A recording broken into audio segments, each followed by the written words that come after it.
Here's what people are searching for: Rip movie. Ben Affleck and Matt Damon. Well, people hear the Rip and expect a straight crime thriller ride, but the hook is what RIP implies. Because right now, top searches aren't even about the cast. They're what is a RIP police, and what does RIP stand for? Here's what we can say without guessing.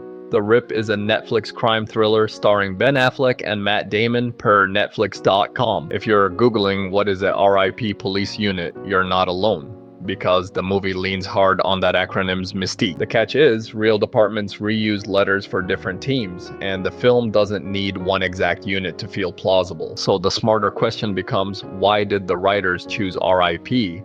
And what extra pressure does that label create later on? According to Decider, the movie opens with Miami Police Lieutenant Dane Dumars, played by Matt Damon, under interrogation with his team. That setup matters because it signals this isn't just about catching someone, it's about justifying choices when facts turn messy. When a thriller starts with questioning, tension flips. You watch every move thinking which tiny detail comes back to burn them later. Time notes the film is inspired by an experience tied to Chris Cassiano, and it's less about the raid than the moral hangover. That framing answers the RIP curiosity a bit.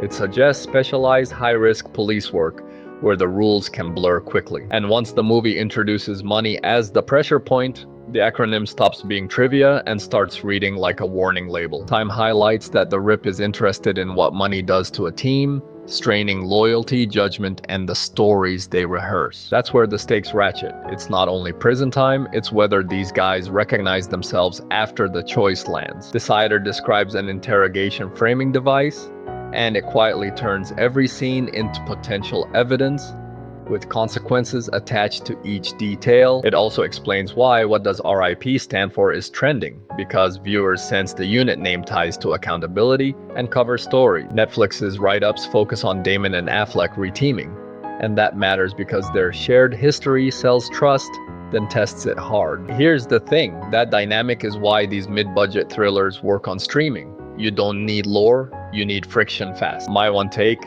the interrogation angle is a smart choice because it forces you to track motive, not just action beat. Netflix's own coverage leans into the Damon Affleck reunion, but the bigger issue is whether streaming rewards adult mid-budget thrillers again. If The Rip performs, it signals more star-led crime films with contained budgets and moral stakes.